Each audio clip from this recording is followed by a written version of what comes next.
think the Department of Education should be eliminated, and why? Well, Congress has to act to eliminate the department, so it can't be done by a presidential order.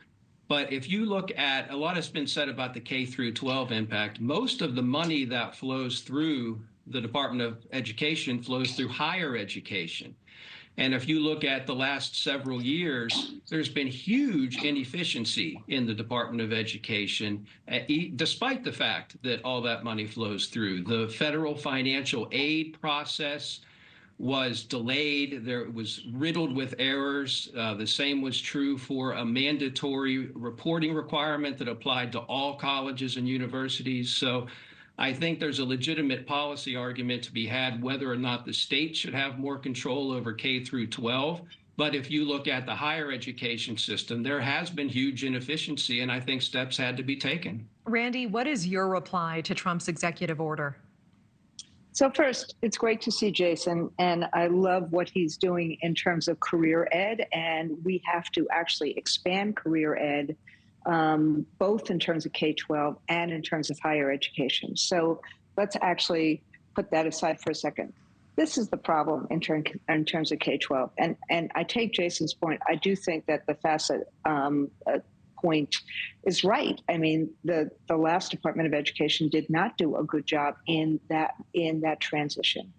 But the bottom line is this.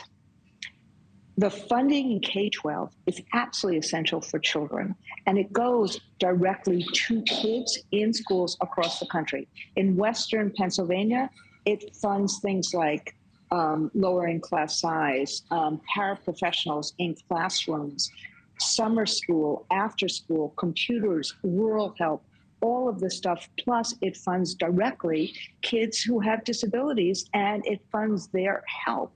So it is filling opportunity gaps. The chart you're showing is basically showing that the states have not done the job they ought to do in terms of education, because the federal government doesn't control curriculum. It doesn't actually control federal policy. It's the states that control it. What the federal government does is do opportunities. So should we, or fills in opportunity gaps. So should we actually make it more efficient? Hell yes. In fact, my union actually didn't want the Department of Education in the first place. We thought it should stay as HEW. But now that we have it, you can't throw the baby out with the bathwater. We have to make it more efficient. Yeah, so Randi, are you saying, do you feel that this will be catastrophic for American teachers and students? Tell me why in just a couple sentences. At this point, yes, because we don't know what's going to happen with $100 billion that the federal Department of Education is now charged with getting out to the states. That's $1 out of every $9 that kids get. And ultimately, without that funding funds huge opportunity gaps in states. We need that funding, and we need the expertise. Yeah, Jason, let's go over to you, because we are running a little low on time, and I want to get your voice in here. You know, one of the reasons that the president says he made the education department decision is because funding has increased astronomically since 1980, but these test scores, as we see, have not improved.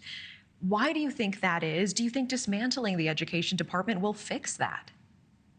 Well, I think what the president has proposed is to give more local control. And if you look at the people who are closest to the decision making at the state and certainly at the school board level, those are the folks that understand the local communities, the needs of the school districts. But as you say, yes, money has flowed through there. Test scores have not improved.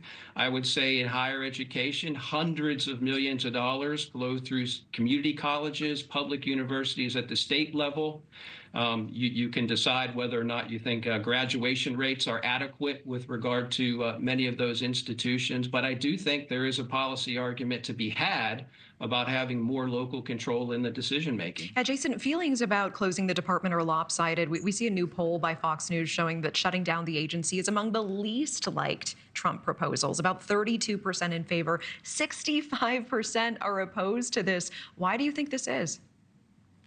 Well, I think that there's a difference of opinion. Obviously, the conservative side of the political equation has been for closing the Department of Education literally for decades since it was started in 1979. And many people now are used to the Department of Education. They're concerned that if you close it, it's going to harm their local school districts. It will decrease the quality of education. So I do think the president and Secretary McMahon have a public relations issue where they have to go out and explain why they feel like this is the right thing to do. Yeah, and Randi, I want to go back over to you. Yeah, go ahead. You have the floor.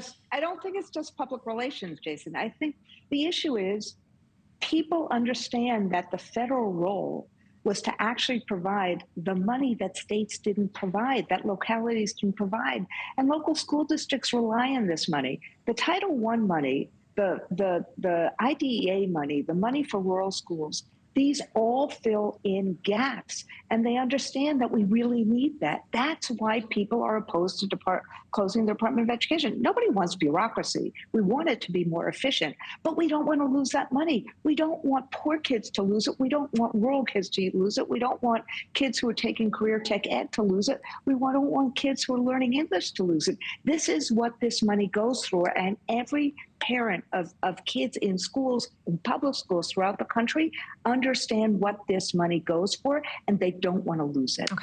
Thanks for watching. Go to joinnn.com to find News Nation on your screen, and don't forget to click the red subscribe button below to get more of News Nation's fact-driven, unbiased coverage.